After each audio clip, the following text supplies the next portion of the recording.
कर्नाटक में इस समय चुनावी माहौल काफी गर्म है। भाजपा और कांग्रेस दोनों ही अपनी अपनी राजनीतिक बिसात बिछाने में लगे हुए हैं। इस बीच दोनों दलों के बीच आरोप प्रत्यारोप का दौर भी लगातार जारी है। इसी क्रम में आज कांग्रेस ने प्रदेश में बेलगाम में एक बड़ी जनसभा के माध्यम से अपना चुनावी बिगुल पूरी तरह से फूंक दिया। बेलगाम में आज कांग्रेस के राष्ट्रीय अध्यक्ष मल्लिकार्जुन खड़गे और पार्टी सांसद राहुल गांधी दोनों ही मौजूद। दोनों ही नेताओं द्वारा युवा क्रांति समागम का शुभारंभ किया। इस दौरान कांग्रेस नेता राहुल गांधी ने एक चुनावी रैली को संबोधित करते हुए भाजपा सरकार पर जमकर हमला बोला और वहीं जनता से कांग्रेस को इस चुनाव में जीत दिलाने की बात भी की। कर्नाटक को देश का सबसे भ्रष्ट राज्य बताते हुए राहुल गांधी ने भाजपा सरकार पर हमला बोलते हुए कहा कि कर्नाटक सरकार देश की सबसे भ्रष्ट सरकार है। कुछ भी करवाना हो तो 40% कमीशन देना पड़ता है। इसे लेकर यहाँ के लोगों ने प्रधानमंत्री को भी चिट्ठी लिखी, लेकिन उन्होंने कोई जवाब नहीं दिया। कर्नाटक की सरकार देश में सबसे भ्रष्ट सरकार है। 40% की सरकार है और इस सरकार में अगर कुछ भी करवाना हो तो 40% कमीशन देना पड़ता है।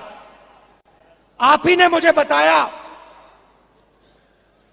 कि कॉन्ट्रैक्टर्स एसोसिएशन ने और स्कूल मैनेजमेंट एसोसिएशन ने हिंदुस्तान के प्रधानमंत्री को चिट्ठी लिखी कि कर्नाटक में 40% कमीशन लिया जा रहा है। हिंदुस्तान के प्रधानमंत्री ने उनकी चिट्ठी का जवाब आज तक नहीं दिया है। आज तक कॉन्ट्रैक्टर्स एसोसिएशन और स्कूल मैनेजमेंट एसोसिएशन की चिट्ठी का जवाब हिंदुस्तान के प्रधानमंत्री ने नहीं दिया। मैसूर सैंडल सोप कॉर्पोरेशन में करप्शन स्कैंडल होता है। एमएलए के बेटे को पकड़ा जाता है 8 करोड़ रुपए लिए, कोई कार्रवाई नहीं होती, सरकार उसकी रक्षा करती है। जॉब स्कैम हुआ, पीएसआई स्कैम हुआ, 80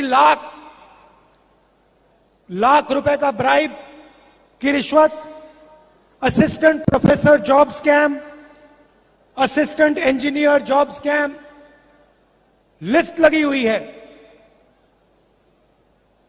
सबसे भ्रष्ट सरकार, देश में सबसे भ्रष्ट सरकार कर्नाटका की सरकार है। इस दौरान राहुल गांधी ने भारत जोड़ो यात्रा का भी जिक्र करते हुए कहा कि देश किसी एक का नहीं है बल्कि भारत सबका है। राहुल ने कहा कि देश किसी एक का नहीं है, अडानी का नहीं है, देश गरीबों और किसानों का है। हम एक साथ मोहब्बत के साथ रहना चाहते हैं। मैं जब भारत जोड़ो यात्रा के दौरान यहाँ से गुजर रहा था तो मुझे बताया गया कि कर्नाटक की सरकार युवाओं को रोजगार नहीं दे पा रही। राहुल ने अपनी इस रैली में 10 लाख युवाओं को प्रदेश में रोजगार देने की बड़ी घोषणा भी की कि 3,000 रुपए हर महीने हर ग्रेजुएट को 2 साल के लिए कांग्रेस पार्टी देगी। 1,500 रुपए हर महीने डिप्लोमा होल्डर्स को 2 साल के लिए देगी। क्योंकि हम आपकी कठिनाई समझते हैं, आपकी मुश्किल समझते हैं। हम जानते हैं कि बीजेपी की सरकार आपको रोजगार नहीं दे पा रही है, आपको कष्ट हो रहा है, आपको मुश्किल हो रही है। इसलिए हमने ये आपके लिए कदम उठाया है। 3,000 रुपए हर महीने ग्रेजुएट्स के लिए, 1,500 रुपए हर महीने डिप्लोमा होल्डर्स के लिए, 2 साल के लिए। और हम वहां नहीं रुकेंगे, हम वहां नहीं रुकेंगे। 10 लाख युवाओं को कांग्रेस पार्टी की सरकार 5 साल के अंदर इस स्टेट में रोजगार दिखा के देगी। और 2.5 लाख जो सरकारी वैकेंसीज हैं उनको हम पूरा करके भर के कर्नाटक के युवाओं को दिलवाएंगे।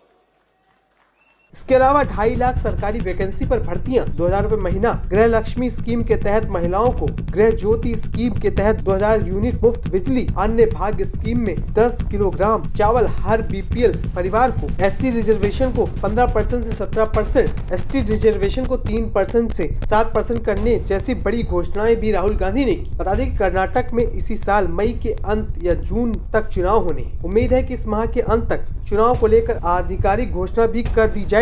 केंद्रीय चुनाव समिति की बैठक में कांग्रेस की ओर से यह भी स्पष्ट किया जा चुका है कि पार्टी इस चुनाव में किसी के साथ गठबंधन नहीं करेगी, बल्कि अकेले चुनाव लड़ेगी।